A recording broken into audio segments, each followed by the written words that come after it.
So this is what the end products look like.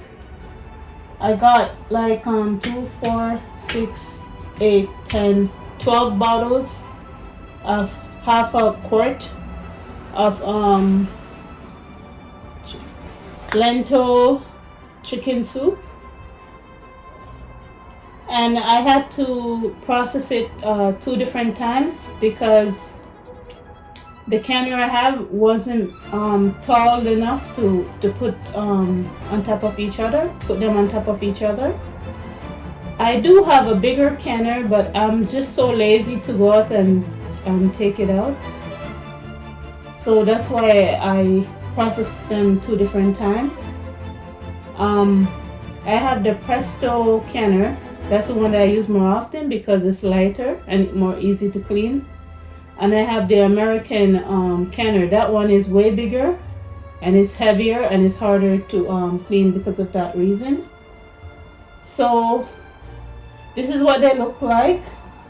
I never ever like tomato soup. When I was growing up I had it as a child, the Campbell tomato soup. But as I got older and I found out about canning your own food and stuff like that, I like tomato. I like to have tomato in my homemade canned food because it's more tastier because of I'm able to control the ingredients, and it's just more tastier. So I enjoyed doing that, especially when you put chicken with it, and the beef also. It really goes good. So I was running low on vegetable chicken soups, so that's why I decided to make this one with the lentil, and the ingredients is a little bit different from this one that I made in March. I have a few more bottles after how many I made in March. So this one is a vegetable chicken soup. This one I had corn in here, and I also had string beans and potatoes in here. So every time you make the soup, you can put different ingredients. You don't always have to stick to the same ingredients, but I like it. I forgot to show you guys when I processed my spicy fish ball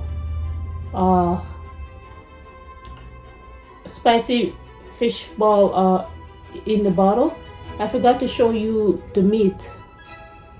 I'm just trying to, so you see the meatballs, they hold up. Let me see.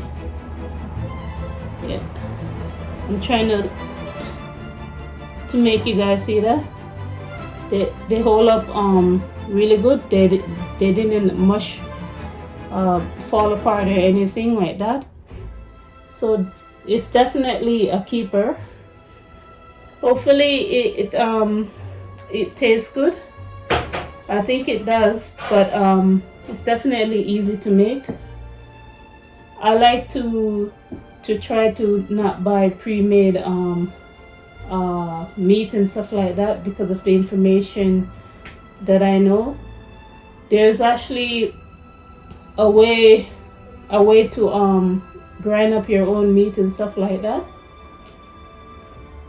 So that's something that I will show you guys another time. So I'll talk to you guys another day. Have a good day.